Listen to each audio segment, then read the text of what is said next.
What is happening? This is the last hunt of the summer of 2016. Autumn arrives this upcoming week. And it's also the day after the New England Treasure Show. And that was awesome. I got to meet a lot of folks that I've been wanting to meet. I got to hang out with folks that I already know. And I got to see a lot of relics. And that's what I'm hoping to do today, is see a lot of relics.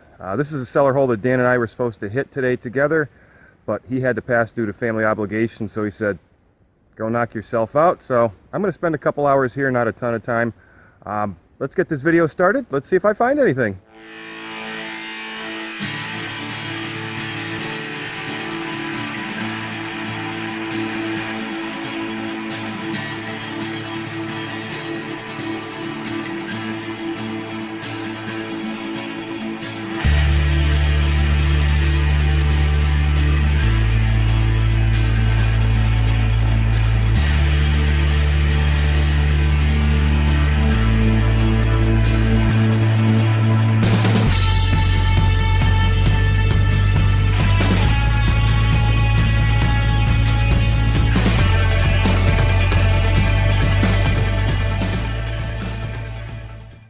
Alright, I'm maybe 15 minutes into it. I'm working on the back side of the cellar hole. I've actually got the chimney facing me. Got a pretty heavy duty tone. I knew it was going to be iron. It just had that screaming loud, scratchy tone to it. And I wasn't disappointed, but on the other hand, that's a nice little piece. And I'm going to take her home, do electrolysis on it, or have somebody do electrolysis for it. And it's a keeper. Some sort of cutting tool. I'll put a description in the bottom here. Exactly what it is, because I've never dug one before. See if I can find something brass based. This is my next find, and it is a flat pewter button, and it's maybe 7 or 8 feet away from that tool that I just dug. And this is just on the inside of where the cellar hole is, where the collapse inside is. I don't think it's got anything fancy on it, but let's see for sure. That's a pewter button from the flaky looking layers there. Not too shabby. I'd like to find something a little better than this today. Let's keep going.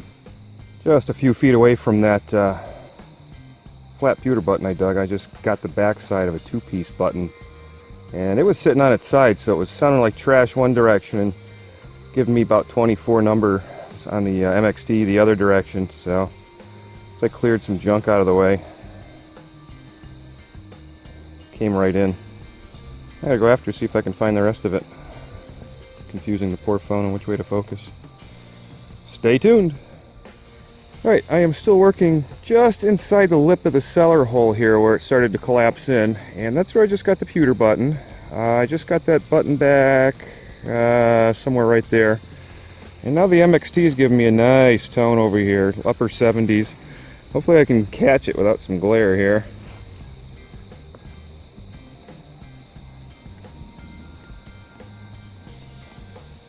That's nice, mid to upper 70s. Let's see what we got here. Oh baby, I see the edge of something. Just flipped one of the big rocks out and turned a little dirt over, and I think I might got a bingo. Let's take a look. All right, and I think that is it right there. Whoa. Oops, and I just lost it. You're kidding me, right? Yeah, lost it down the hole. That is a bingo. That is a bingo. That is copper number 19 for the year, and I don't know what it is. Let's do the old cleanup excuse and see what we got. Hang on just a second. All right, I'm going to break in here real quick for a history lesson. I'm actually putting together this week's video right now. What I dug was a King George III halfpence, but it is a match in mills, which makes it a counterfeit copper that was minted here in New England starting in 1787. In that year, Thomas Matchin went into business with 5 other people to create a mint in the hopes of getting part of the New York State coining franchise. New York kind of dropped the ball on that one, and these guys now have a mint, and they had no way of making coins legally. So what do? You counterfeit. Up until about 1790, they were counterfeiting this coin. They also minted illegal Connecticut coppers, and my understanding, they even minted some legal Vermont state coppers as well. So, not much different than what they do today, sneaking around doing dirty stuff. That's a quick history lesson, and I thought it was a very interesting one. Let's get back to the video.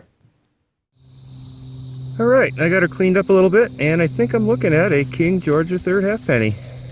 The obverse is looking better than the reverse at this point in the game. Give her a little spin. You can see Britannia, but she's a little rough there, and I'm not sure I'll get a date off of it or not. But I'm glad to have it. Copper number 19 for the year. And it's like right inside the chimney stack here, the inside of the cellar hole. Let's keep going. Let's see what else this site's going to cough up today. Alright, so behind me you see where I just was. I'm now on the other side of the inside of the cellar hole, since it got kind of quiet over there. And I got a little buttony tone, and I'm pretty sure I got me a little buttony. And what's in this little scoop here? There it is. Oops. Huh. Let's see. Oh, great. I don't know what that was, but it just broke. That's not good. That was very fragile. Alright, let's gather up the pieces. That wasn't good. Alright, well, while fruitlessly searching for that little broken piece of the dome section, I did find the back of the button down the hole as well. So it had been separated at some point in its life, but I feel bad about breaking that little piece off. I didn't realize that little dome section was so fragile. So, lesson learned. Be a little more careful next time.